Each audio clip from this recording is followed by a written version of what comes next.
Yeah. While we're on the topic of hardware, there was another top. Well, there was another whole topic I wanted to get into, but I think it's maybe best we save for next week. Um, New consoles. Let's talk about it a little bit because Xbox finally revealed some pricing. Um, It was pretty so cheap, right?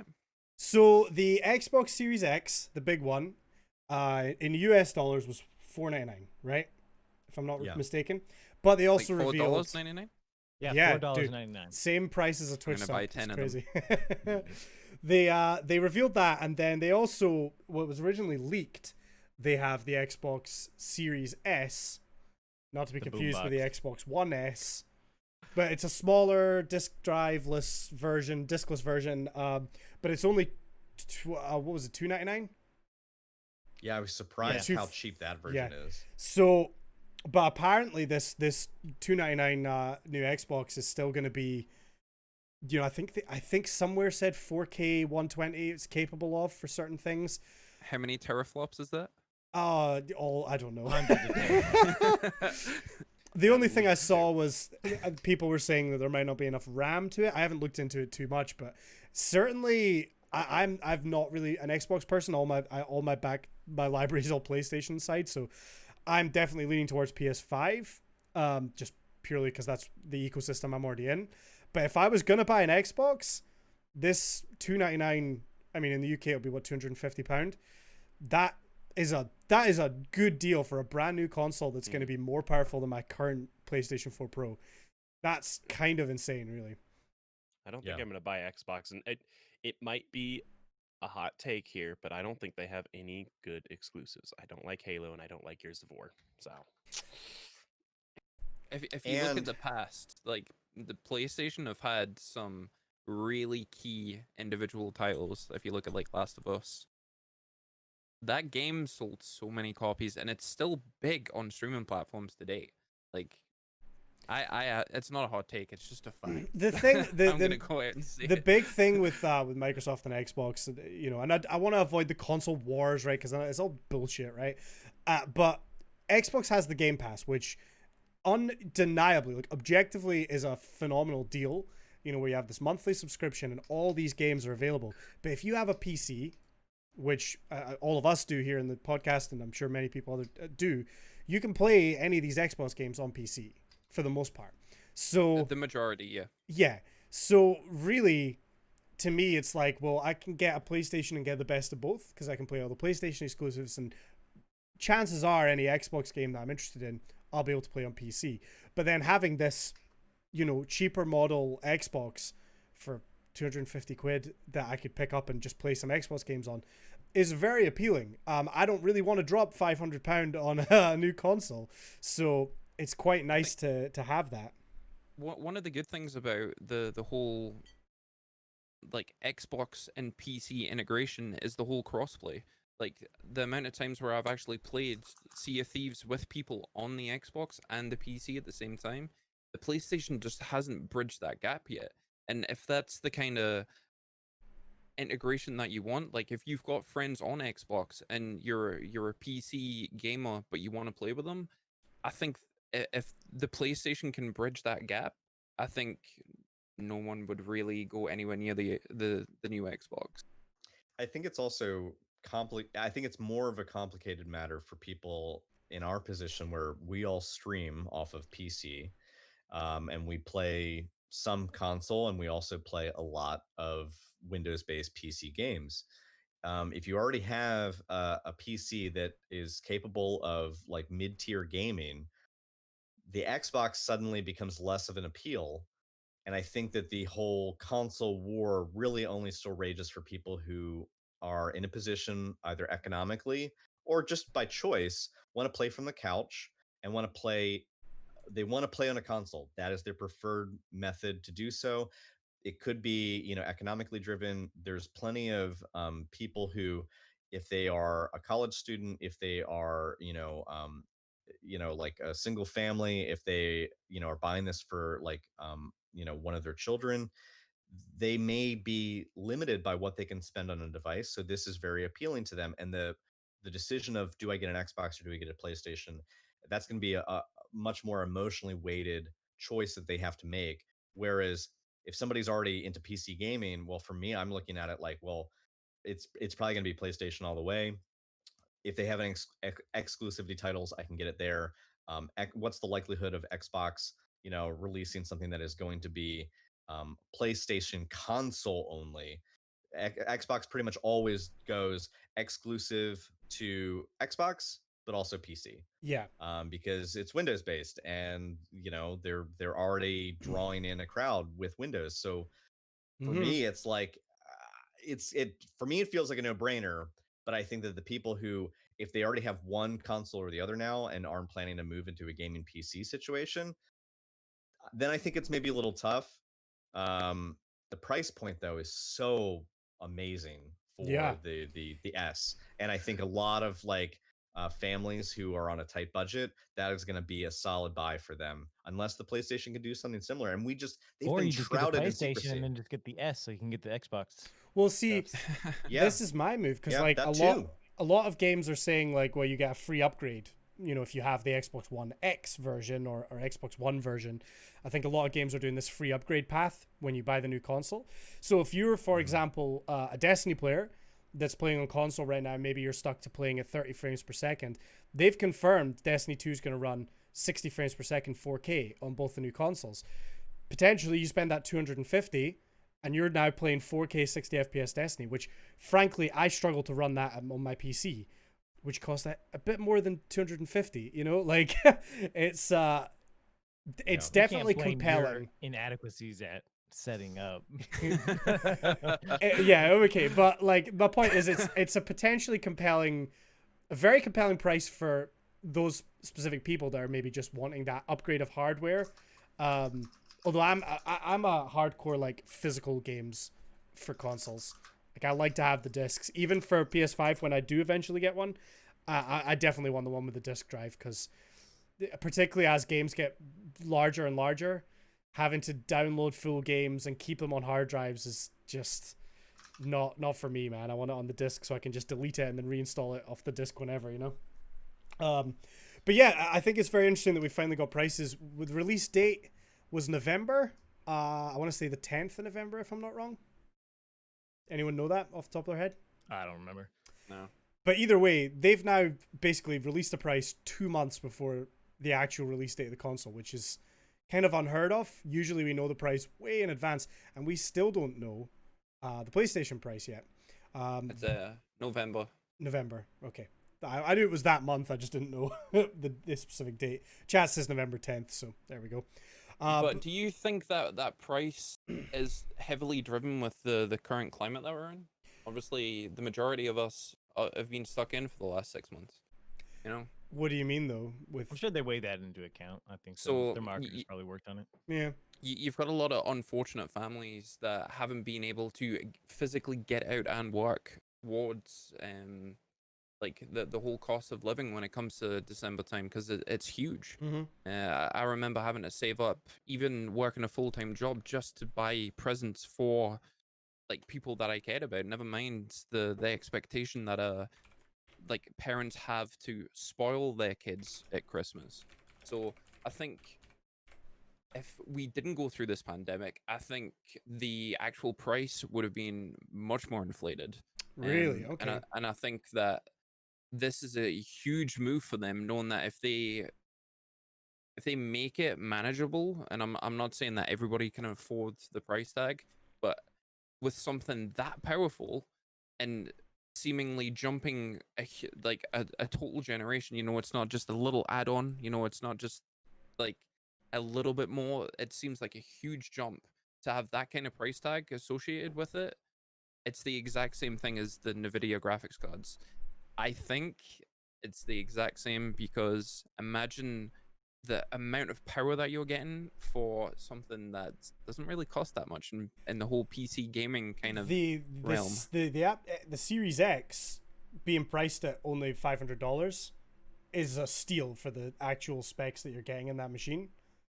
That's a good price. If you were, But I mean, basically, the industry articles have demonstrated time and again over the years that like these companies make their money not off the hardware, they make it off of the software. yes, And like, so PlayStation and Xbox are not selling these consoles to real. They're losing. It is in effect, if they were only selling it for the hardware, it would be a net loss for them, based on what they have to put into it in terms of the money spent on the chipset and the build quality and all that stuff. It is a steal for the hardware because that's not where they're making their money. It's just like, for example, like Lauren and I needed to buy like a new mop thingy, and so we ended up buying one of those like Swiffer wet jet things. Dude, the whole thing for what it is, pretty fucking cheap. Where they get you, it's the the refill. It's the same thing with like toner for for anyone who works in Black an Gold? office place. Yeah. Yeah. For anyone who Literally, works in an office literally the setting, most expensive liquid on this planet.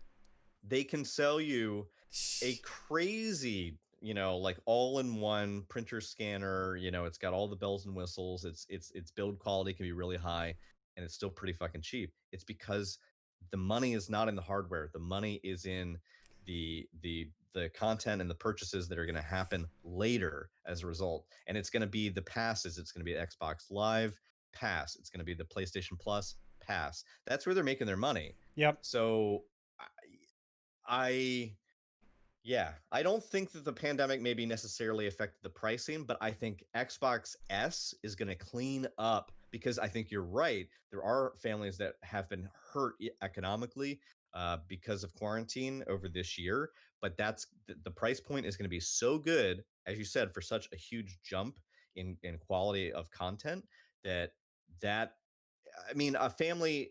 Let's put it this way: some of these families aren't going to have a 4K TV. It's a moot point whether or not they get an X or an S, because the specs of the X maybe aren't even relevant to the TV that they have. Yeah. So some of these families are just going to say, "Shit, that is a cheap ass thing. I'm going to buy it." And if you can hook, I mean, I don't know. I think Xbox is going to clean up, and I don't know if PlayStation doesn't have a cheaper version. That's maybe going to be to the detriment of PlayStation. The thing is, as well, is that, selling these discless consoles, they know that those consumers are locked into buying digital content, which Yep. there's going to be a bigger profit margin for Microsoft on digital content.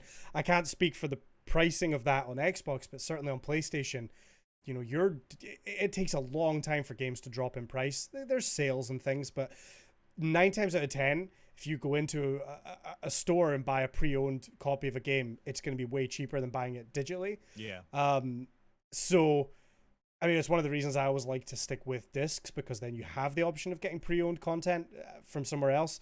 But being locked into digital means that you're stuck paying those prices, which makes back the money even more so, probably. This is going to be the generation of console that kills GameStop. Exactly. That's what I was just about to say. They I'm closed, amazed like, it's 40 still stores around. last week.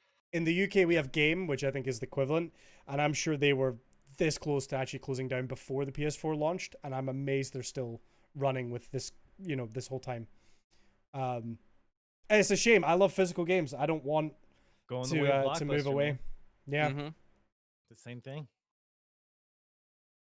but Literally, the it's crazy to think of that. it is, yeah. The PlayStation Fuck do have physical a media, am I right? dude. I mean, just think, I love it. man. In like 15, 20 years, they're gonna have movies referencing this moment, like how Marvel, what's the movie, the one with the chick, Captain Marvel. Oh, You yeah, they yeah, yeah. landed in the 90s, and they're like, yeah. oh, it's a blockbuster. They're gonna do that same thing in like 15, 20 years, but it's gonna be like a GameStop. And then like all these nerds that are like super millennials right now, they're gonna be like, haha, I remember that. Just like we are now. Yeah. I remember Blockbuster. Yeah, absolutely. Oh, I miss Blockbuster, man. Dude, I rented Excite Bike from Blockbuster. That's Damn. a regular NES game, brother. I think I had like a Duke Nukem game on like the PlayStation 1 that I rented from Blockbuster. I remember vividly like renewing so I could keep playing the game. Yeah. Dude, man, it's crazy.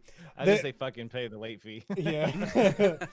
the reason I brought it up as well is because apparently Sony are having some kind of event on Wednesday, the 16th, where I have to assume they're finally going to give us a price and a release date. I think so they're going to be forced to do it. they have to. See- They Yeah. have to at this point. I genuinely think that the reason why that got leaked was a marketing genius. You know, because the price point hadn't been released on Sony's end, it now forces them to do it. And I think if they don't, everyone's going to be like, "Where the fuck is the price?" You know, we know exactly how much this is going to be for this amount of content. Tell us it now. And if they don't, I think it's gonna.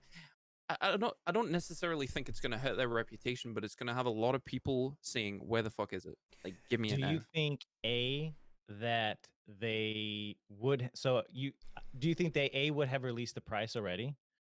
Do you think they already have a price set? And Yes. B, do you think that they have since with this leak changed the price or have taken in consideration of maybe lowering the price point from Well, what they originally had? So say th- they originally were going to sell it at 499, but now that they know Xbox is making 498. 498, whatever. Well, I'm no just one, yeah. I'm just saying, and then they didn't know about the Series S. And it Well, was like, it oh shit, seems that's like 299. Maybe we should just call it even and do 399 so yeah. we well, beat out the Xbox X. knowing like the economics actually like manufacturing products, the price point is usually set way before the physical products even made Yeah. in prototype. So I think they 100% know what the price point is currently set at, but I think it may change given the fact that Xbox has now released what they've gotten in the future, whether Yeah. that be an increase or a decrease, one of the two. It basically gives them the opportunity to review They're now. like, fuck, we were and- gonna do $8.99 for Yeah. this thing. We can't do that shit. or it could have even been less. It could have been even like rather than being $2.99, it could have been $2.50. And you know, they're now saying, well, fuck no it, we're way just than gonna that. make it $2.99 as well. You know, Hmm. we're gonna make it the exact same amount, and then it's gonna come down to hardware rather than price. You know, So it's gonna be a pin like thing is, it feels like they were playing a game of chicken to see who'd reveal first, right? And always I happens, though. would love to be a fly on the wall as Sony when that released to see how many meetings they're having to try and work out what their price point needs to be. At this point, I'm convinced it's going to be $499 for the PlayStation 5 and maybe $450 for the discless version, right? Because a disc drive doesn't cost that much. I don't know. Maybe it'll be $400 for that. The thing is with the Series S, it is a spec down version. It has less powerful GPU, less RAM. The CPU is the same, I believe, but basically it is still a less powerful console than the Series X. Whereas the PlayStation 5 is the same machine, just with and without a disc drive. So they can't go as low as $250 or $299, right? They can't go Right. that low. I think the discless version is going to have to be maybe more than $50. I think it might have to be in the ballpark of maybe even like $100 cheaper. Yeah. Because as compared to the Xbox X, because like otherwise, I mean, is $50 really going to be enough to sway you? It's going to have Right. to be pound for pound True. Yeah. two behemoths of a machine, and then to be like, well, I don't know if it's only like a $5 difference. I really can't. It's going to have to be significant, and I think they would True. have to, But take then into you're account, looking like, at oh well, we're gonna make that money back on people buying digital for longer, yeah. Mhm. kind of thing. I'm just thinking you look at the options, and if you're looking at $500 and $400, there's a big difference between $250 or $299 to $399, right? You know, it potentially $100 cheaper for this Xbox. It's $100 is a lot of money. But if you think about it, right, Condi, you said earlier you wouldn't be buying an Xbox. And what was the reason for that? well, because I'm already in the PlayStation ecosystem, I have all my games. Yep. I have my Exactly. PlayStation membership. I have my VR, and that's I also agree. That's a good point because I think globally, Sony has a huge market leading in terms of consoles. So yeah, their I install believe base so. is a lot higher. if they can keep people in that ecosystem, then they'll be fine. But I've seen a lot of people saying, "Oh, I think Xbox is going to win this generation, whatever." Like, as long as both companies are making money, which they are, they're both winning, right? It doesn't really matter. But I will be surprised. I'll be interested to see how many people do switch over from one to the other. You know, So the especially if you've been. PS4, the PS4 sold more than double what the Xbox One did. What I'm interested to see is a year down the line, what do Xbox's sales split look like between the Series S and the Series X?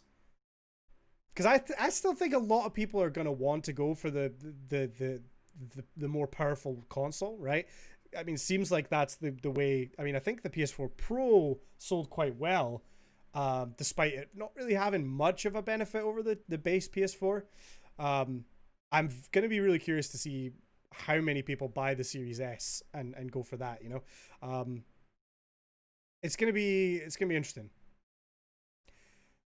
Do we have any final thoughts on any of that stuff?